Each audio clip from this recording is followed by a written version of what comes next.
I bankrupted my own company to take my girlfriend's public, making her dream a reality. At her IPO celebration, I planned to reveal myself as a billionaire heir and announce our relationship, but she stepped on stage arm in arm with another man. "Brian," she said, trembling with excitement. "The pregnancy rumors are true. He's the father." Silence filled the room. Everyone turned to me.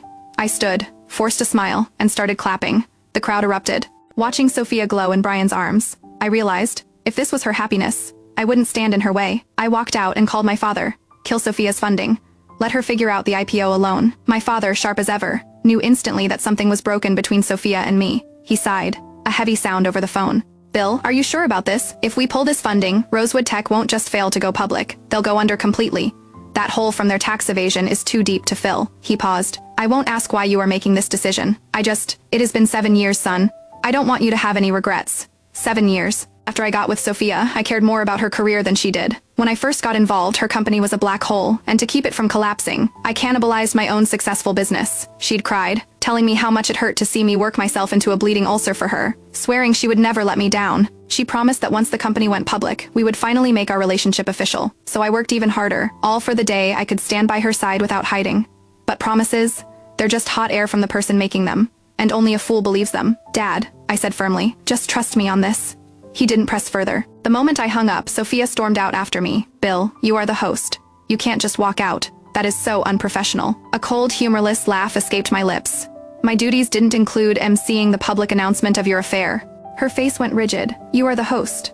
You host the whole event. You don't get to pick and choose." Her voice rose, dripping with indignation. "Besides, I was telling the truth. Brian is the father of the child in my belly. I can't very well lie and say it is you, can I?" She hadn't told me she was pregnant. I found the test in the trash can myself. I didn't question it, just naturally assumed the child was mine. I started taking even better care of her, and she let me, never correcting my assumption. I never imagined I was just a placeholder, a glorified caretaker for another man's woman and child. The thought was as nauseating as swallowing a fly. I didn't want to waste another breath on her. "I am going home." After a quick shower, I collapsed onto the bed. My phone buzzed. It was a video from Brian.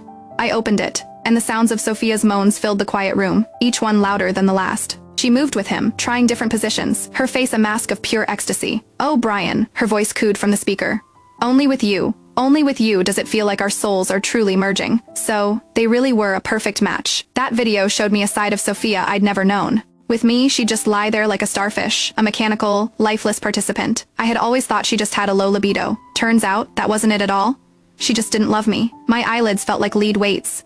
A wave of exhaustion washed over me, deeper than any I'd ever felt. I, who always needed to get to the bottom of everything, now just wanted to sleep. I dropped my phone and let the darkness take me. In the dead of night, Sophia came home, propping up a drunken Brian. The blankets were ripped off me, and a blast of cold air hit my skin. I opened my eyes to see Sophia's face, arrogant and demanding, hovering above me. "You are sleeping on the couch," she ordered. "Brian's taking the bed." She had always treated me this way, with a casual, high-handed authority. After 7 years, she was used to me being her servant.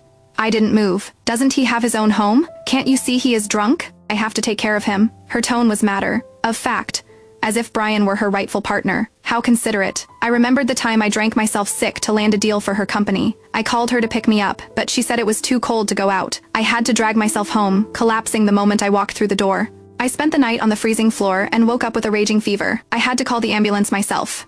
She didn't visit me once in the hospital. "Ah, I almost forgot," I said, my voice flat. "He is the father of your child." Sophia took my words as agreement. "Exactly. So are you going to move, or not?" "Bill, I know you are angry," she said, her voice softening slightly. "But I can't let my child call another man daddy. What a noble mother. But who created this mess?" I looked at her, truly looked at her, and for the first time, she utterly disgusted me. I started to get up, but she stopped me.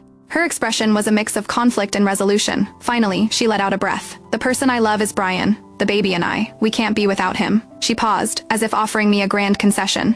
"So, here is the plan. The 3 of us will live together.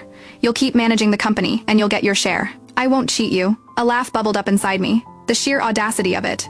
She wanted to have her cake and eat it too. Make her grand public declaration with Brian, and keep me around as her free labor and glorified butler. "No, thank you," I said. "Since you chose him, I wish you both the best." Sophia looked at me as if I'd told the funniest joke in the world. "Can you stop being so dramatic? Without me, how would you even survive? I've been supporting you all these years." She waved a dismissive hand. "Just stay put. The 3 of us can make it work." It was Brian's idea too. Just then, Brian made a retching sound. Sophia immediately rushed to his side. all concern and worry. I went to the study to sleep. It wasn't long before the study door was being pounded on, the noise shaking the frame. Get up and make breakfast. Brian and I are hungry. We want noodles. Hurry up. I pulled the covers over my head, pretending not to hear. After a while, the knocking stopped. My sleep was ruined anyway. When I finally got up, they were both gone. Perfect. Time to pack. The stench of stale alcohol in the master bedroom was overwhelming. She could really tolerate anything for Brian's sake. I opened the closet. My clothes were just a few items, all of which I'd bought myself before moving in. After a moment's thought, I gathered them all and threw them in the trash. If I was letting go, I was letting go of everything. Besides the clothes, I also threw out the matching couple's toothbrushes, slippers, and dishes I had bought. As I cleared things out, it dawned on me, the only person invested in our couple status had been me. Sophia's set of everything was still in its original packaging, untouched. As I was clearing out the shoe rack, I found something tucked away in a corner. A pair of men's underwear. Not my size. The blood in my veins turned to ice. I looked around the apartment, our home, and a sickening montage played in my mind. Brian and Sophia, laughing, touching, living in every corner of this place, while I remained completely in the dark. Thank God I was finally awake. After shipping my few remaining personal effects back to my family's estate, I headed to Rosewood Tech to resign. Beyond funneling resources to Sophia from behind the scenes, I also held the official title of general manager. For 7 years, day in and day out, I had been the one closing deals, solving crises, and pushing the company upward. I pushed open the door to the general manager's office, and found Sophia and Brian wrapped around each other, directing a secretary who was packing up a desk. My desk, know that they were public. They certainly weren't shy. I thought back to all the times I had asked, begged for us to be more open, and how Sophia had always refused. She was the boss, she'd said. She had to set an example. What would happen if all her employees started office romances? How could she maintain control? Throw all of his junk out. Sophia's sharp voice cut through the air. I don't know why we let such garbage accumulate in here.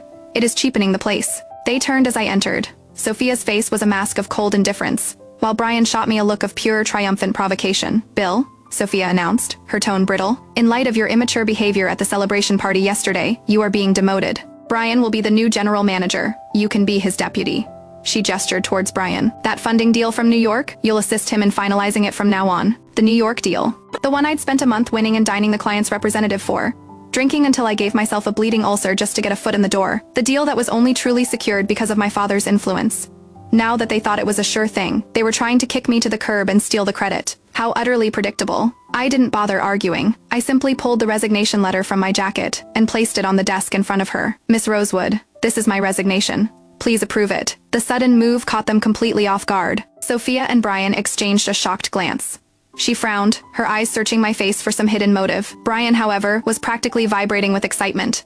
With me gone, the project, and all the glory, would fall squarely into his lap. Come on, Deputy Vance, he sneered. Are you really going to quit just because of a small demotion? Or do you actually think this company can't function without you? Pulling a stunt like this right before the IPO? Real classy. Any hesitation Sophia might have had vanished at Brian's words. Her face darkened with anger. I don't know why I ever hired you in the first place, she snapped. You want to leave? Fine. I accept. Now pack your things and get the hell out. And don't you ever think of setting foot in Rosewood Tech again? I nodded, quietly placing my few belongings into a cardboard box. Just then, Sophia's assistant rushed in, out of breath. Miss Rosewood, the representative from the New York firm is here. They said they're ready to talk about the financing. Sophia immediately started fussing over Brian, straightening his tie. You've got this, she whispered encouragingly. It has all been negotiated. All that is left is the signature. Don't be nervous. I won't, Brian said, puffing out his chest as he walked out of the office. I finished packing and walked out with my box. In the hallway, I saw Brian. A fawning smile plastered on his face as he extended a hand to the representative. Hello, sir. My name is Brian Carter. I am the new general manager here, and I'll be handling the financing deal with you. The representative didn't even glance at his outstretched hand. His eyes lit up when he saw me. He immediately came over, taking the box from my arms. Mr. Vance, he said, his voice loud and clear for everyone to hear. I've already been notified about the situation. I am actually here today to officially cancel the investment. He gestured vaguely back toward Brian. This whole deal was contingent on your involvement, as a favor to your father. With you gone, there is no reason for us to stay.